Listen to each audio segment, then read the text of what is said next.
double emergence of two broods, like a 13-year and a 17-year.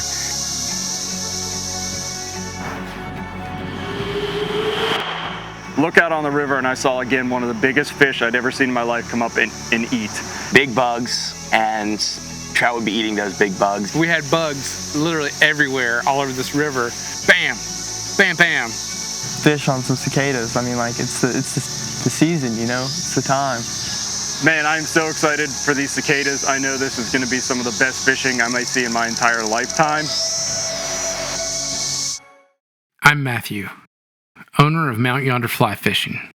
They say if you teach a man to fish, he'll eat for a lifetime. You try to film it, gets a little dicey. The plan? 4 states, miles of road, and a crew of friends as crazy about fishing as I am. The news made it sound like we'd be stepping into the hatch of the century, a rare double cicada emergence. This hadn't happened since 1803, and it should net us trillions of bugs and fish ready to put on the feed bag. All we had to do was show up and see if the stories were true. I was born and raised here in North Carolina, and I've never even heard of this lake. But man, absolutely a stunning lake. Tons of boat traffic today, a lot of bass guys out here. Get us back in here, Davis. This is where the fish are going to be, son. Come on. Meet Dan, a bluegill assassin, a yinzer now living down south, my old boss at Orvis. Davis, App State trout bum, also a Mount Yonder guide. Questionable decision making. The heck, look at that osprey. Holy crap. That was amazing.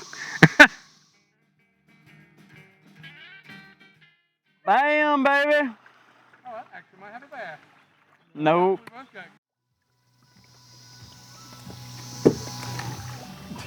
Oh gosh.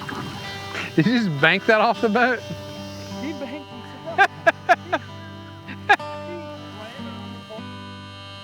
In the end, I think we just waited a few days too long here, and I think the bugs are just done. This might be a crappie. Yep. If there's one thing I know how to do, it's catch small fish. My friend who gave us a lead on this place told me the days were numbered, and I just didn't expect for it to fall off quite this quick.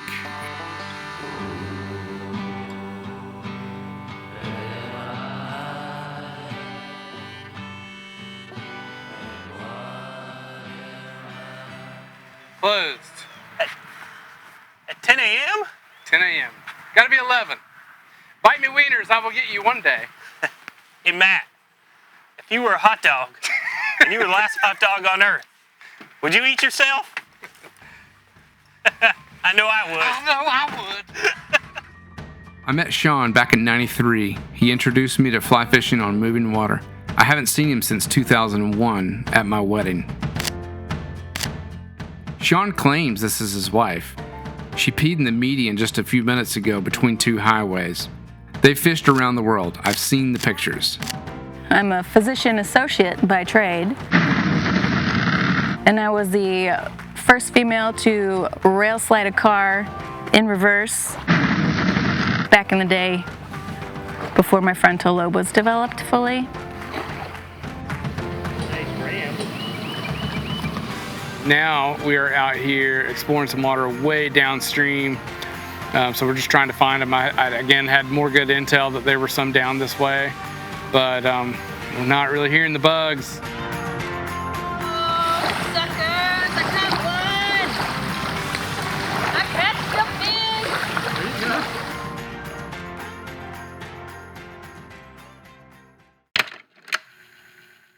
Well, we've managed to wrangle a bluegill, and this is the story of my life.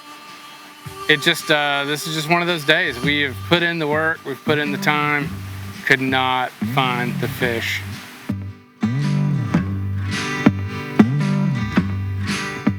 I think my favorite part of today was either watching that snake come at Cam really quickly. They had a face-off showdown. My money was on the snake, actually, but don't tell that to Cam. And then my second favorite part was when Matt gave me a Reese's Pieces. That was pretty great. Because we didn't catch any fish. And that's okay too. Sometimes that happens. Oof. Even though today was fishless again, it was really killer to reconnect with an old friend who really kind of got me into all this crap back in 1998. Here's to hoping that Arkansas is better.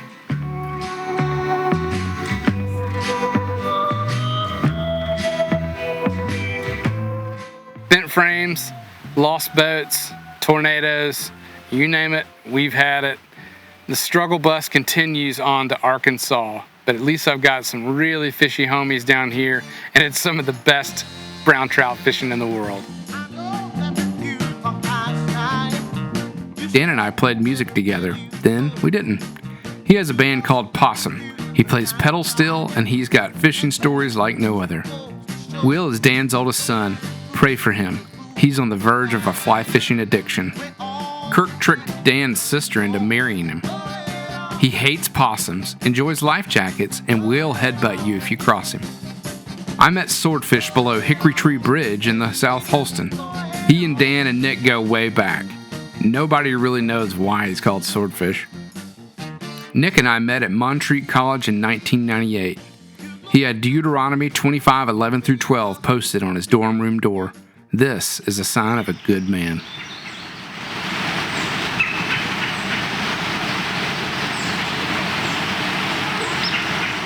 I can tell you this.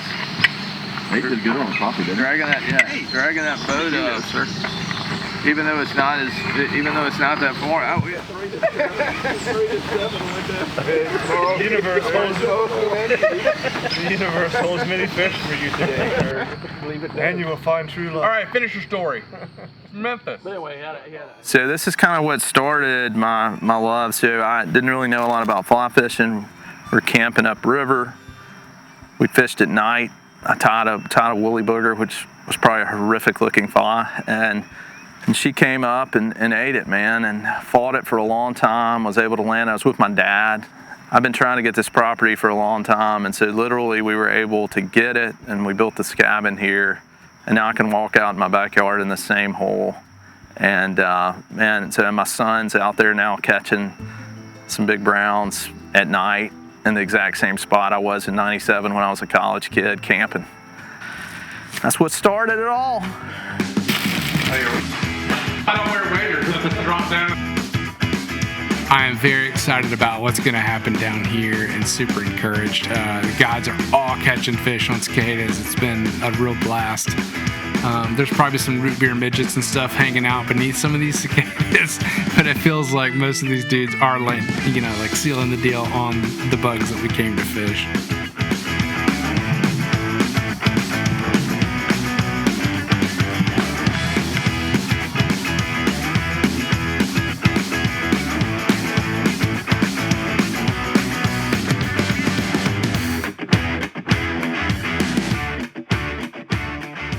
I told him you were all right, that you had a little baby boat up there. That's a cool boat. A little kayak. Had you caught it? Then just see you can use it. Absolutely. Look. Like, do it. And then he washes it down with some water. Let me get a sip of this beer real quick. There we go. That's much better. If it's like 12 miles, is it that far? Yeah. So we could go ahead and run the other boat up. Drop it, let those dudes be rigging, getting ready. Let them, in the meanwhile, be floating this down to the takeout, drive back, pick them up, load that up, because it'll go a lot quicker loading that just on the trailer by itself. And then run it up. That's a good point.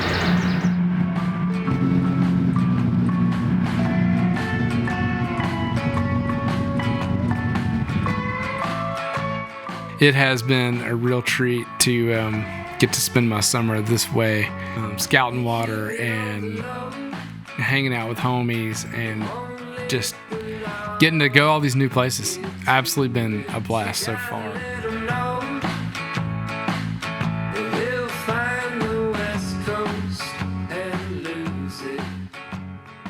Tried to catch a fish and has fouled that opportunity and has gotten very aggravated about it. Well, because I was beginning to turn into Betty White, we've moved into snacky lunch. That's what my wife calls it. When we don't have food, snacky lunch, because we left our sandwiches back at the house. Sad, but moderately effective.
That's in the 2 foot clubs, huh? You're no match for a current this strong.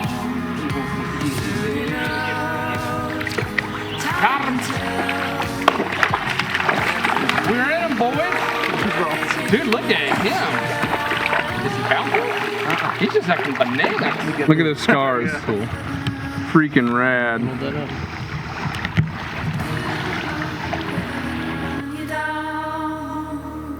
And you think you're strong. I was like, ho, ho, ho, ho, ho. Yeah.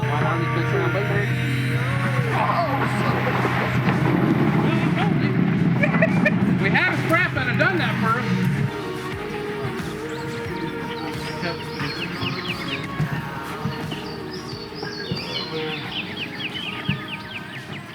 Yeah, so there's this story, which is all it is, really, of Dan's monster fish. As I understand it, Dan had quite a large fish. It just felt like a slab, absolute slab. He says he didn't horse him, but I think he horsed him. He's been known to horse a fish in the past. Had it on for about, I don't know, 30 seconds on the Cicada. There were no witnesses other than Dan. I was hollering for my friend, like, I was just like, Nick, help. It's one of those stories. As stories go, you need a corroborating witness. There was none. A picture. There was none. I saw it. I was shocked by the fact that it was just under 30 inches. So it's just a story, and it was a monster, of course. And no evidence of any fish, photographically or otherwise. So, take that as you will. And I have not stopped thinking about it since that moment. I feel it. I feel it down deep in my soul. Because it's not, I didn't get it. And he tied a weak ass knot. Don't tell him I said that. Well, we have wade fished, we have floated, we have run the jet boat. This has been probably the greatest fishing trip of my life down here. I've gotten to recharge.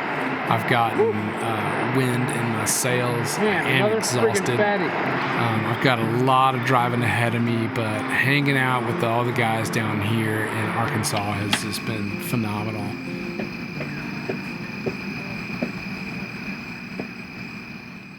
So I called the Orvis in St. Louis and talked to the manager there, Zach, who told me that they had been coming to this same river a lot during the cicada emergence, and some of these boys had made like several trips. CJ is a musky angler, therefore he cannot be trusted with anything. Walter is a college student, works at Orvis in St. Louis with CJ, but nobody really cares. You know why? Because he doesn't row. He didn't row at all on this trip, and all that really matters is that he pees way more than anybody should.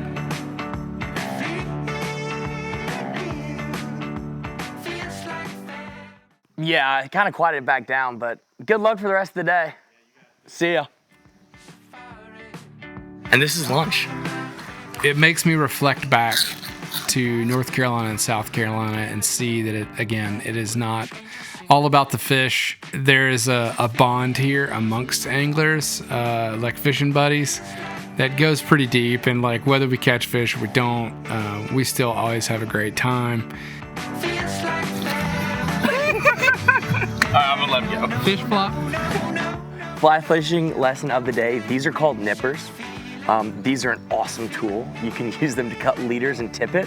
And it turns out that another benefit is if you actually use the nippers and not your teeth, you will end up with a full smile at all times and not look like me.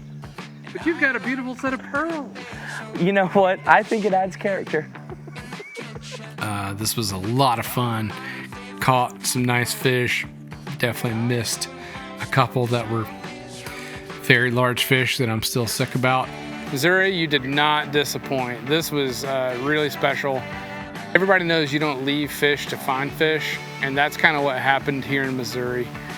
I've had a few decent reports out of Illinois, but nothing to write home about. I'm ready to get to the house.